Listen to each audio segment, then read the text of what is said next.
नमस्कार, आप देख रहे हैं 4 PM बिहार और मैं हूं अभिषेक मिश्रा।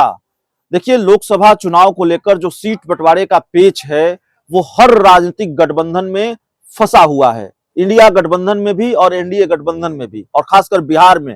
बिहार की ही बात करेंगे।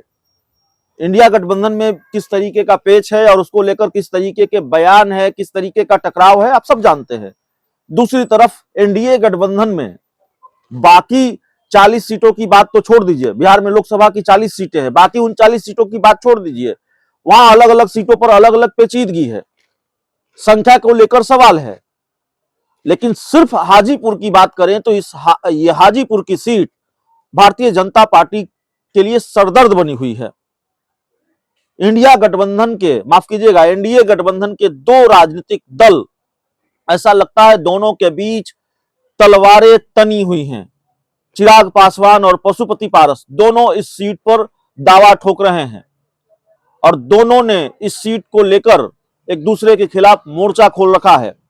चिराग पासवान ये दावा करते हैं कि अमित शाह से उनकी बात हुई है, वो बातचीत करके एनडीए में आए हैं। दूसरी तरफ पशुपति पारस ये कहते हैं कि दुनिया की कोई ताकत उनको हाजीपुर सीट लड़ने से नहीं रोक सकती।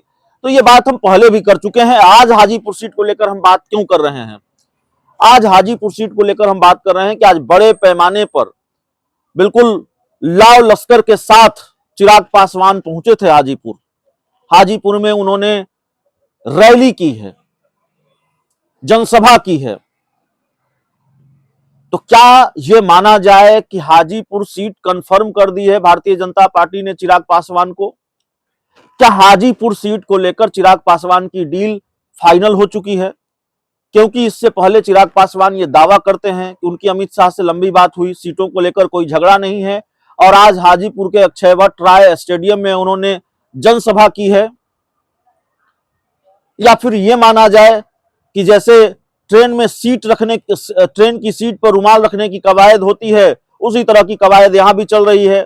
पहले चिराग पासवान के चाचा पशुपति पारस, जो मौजूदा सांसद हैं हाजीपुर से, वो एक तरह से अपनी पार्टी का स्थापना दिवस समारोह पटना में पार्टी दफ्तर में न मनाकर हाजीपुर में मनाते हैं और एक तरह से वो हाजीपुर से चुनावी अभियान का आगाज करते हैं। और दूसरी तरफ आज चिराग पासवान ने भी आधिकारिक तौर पर हाजीपुर सीट से चुनावी अभियान का आगाज कर दिया है। चिराग पासवान ने अब तस्वीर पूरी तरह से साफ कर दी है। अब कुछ छिपाकर नहीं बोलते चिराग पासवान, और कुछ भी सस्पेंस नहीं है हाजीपुर सीट को लेकर। और उनकी पार्टी के लोग भी अब क्लियर कर चुके हैं कि चिराग पासवान ही हाजीपुर सीट से चुनाव लड़ेंगे। अब सवाल यह है कि वो जमुई छोड़ेंगे और हाजीपुर से चुनाव लड़ेंगे या जमुई और हाजीपुर दोनों जगह से चुनाव लड़ेंगे। इसमें थोड़ा सा सस्पेंस है, क्योंकि जमुई में चिराग पासवान ने कभी कहा था कि मैं जमुई में युवा होकर आया था और बुजुर्ग होकर जाऊंगा। तो क्या बुजुर्ग होने से पहले ही चिराग पासवान जमुई छोड़ने जा रहे हैं और हाजीपुर से चुनाव लड़ेंगे? ये देखना पड़ेगा। लेकिन हाजीपुर से चुनाव लड़ेंगे चिराग पासवान, ये बात तय है, ये बात पूरी तरह से कंफर्म है कि चिराग पासवान हाजीपुर सीट से ही चुनाव लड़ेंगे, क्योंकि उनकी पार्टी ने भी क्लियर कर दिया है और चिराग पासवान भी अब खुलकर इसको लेकर बात कर रहे हैं। तो सवाल यह है कि क्या हाजीपुर सीट को लेकर भारतीय जनता पार्टी से डील उनकी हो गई है? भारतीय जनता पार्टी ने हाजीपुर सीट उनको कंफर्म कर दी है, या फिर चिराग पासवान प्रेशर बढ़ा रहे हैं हाजीपुर सीट पर रैली करके? चिराग पासवान प्रेशर बढ़ा रहे हैं। हाजीपुर सीट पर उन्होंने रैली की है, जनसंवाद कार्यक्रम किया है हाजीपुर में, एक्टिव होकर अपने नेताओं कार्यकर्ताओं को एक्टिव करके हाजीपुर में चुनावी अभियान चलाकर क्या बीजेपी पर प्रेशर बढ़ा रहे हैं कि हम हाजीपुर सीट नहीं छोड़ेंगे और किसी भी हाल में नहीं छोड़ेंगे, या वाकई सीट कंफर्म हो गई है? और सवाल यह है कि अगर सीट कंफर्म हो गई है तो पशुपति पारस क्या करेंगे? क्या चिराग पासवान और पशुपति पारस के बीच हाजीपुर सीट को लेकर जो लड़ाई है, अगर वो लड़ाई पशुपति पारस हार जाते हैं तो फिर वो क्या करेंगे? वो एनडीए में रहेंगे या एनडीए से बाहर जाएंगे?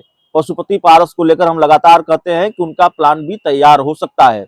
पशुपति पारस बहुत मंझे हुए नेता हैं, मंझे हुए खिलाड़ी हैं, और या तो उन्होंने तय कर रखा होगा कि अगर हाजीपुर सीट नहीं रहेगी हमारे पास, चिराग के खाते में चली जाएगी, तब भी हम एनडीए का हिस्सा रहेंगे। वो कहते हैं कि जब तक वो राजनीति में जिंदा रहेंगे तब तक वो बीजेपी के साथ रहेंगे, या फिर पशुपति पारस ने प्लान भी तैयार कर रखा होगा कि अगर हाजीपुर सीट उनके हाथ से खिसकी, बीजेपी ने गच्चा दिया, तो फिर उनको क्या करना है।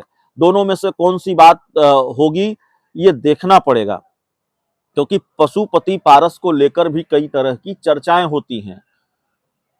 ये कसम जरूर खाई है पशुपति पारस ने, या ये बात जरूर कही है पशुपति पारस ने कि दुनिया की कोई ताकत उनको हाजीपुर सीट लड़ने से नहीं रोक सकती, और यह भी कहा है कि जब तक वो राजनीति में जिंदा रहेंगे तब तक वो बीजेपी के साथ रहेंगे। लेकिन इस तरह की कस्में राजनीति में बहुत खाई जाती है। ओम प्रकाश राजभर यूपी में उन्होंने कहा था कि भगवान भी आकर कहें तो वो बीजेपी के साथ नहीं जाएंगे।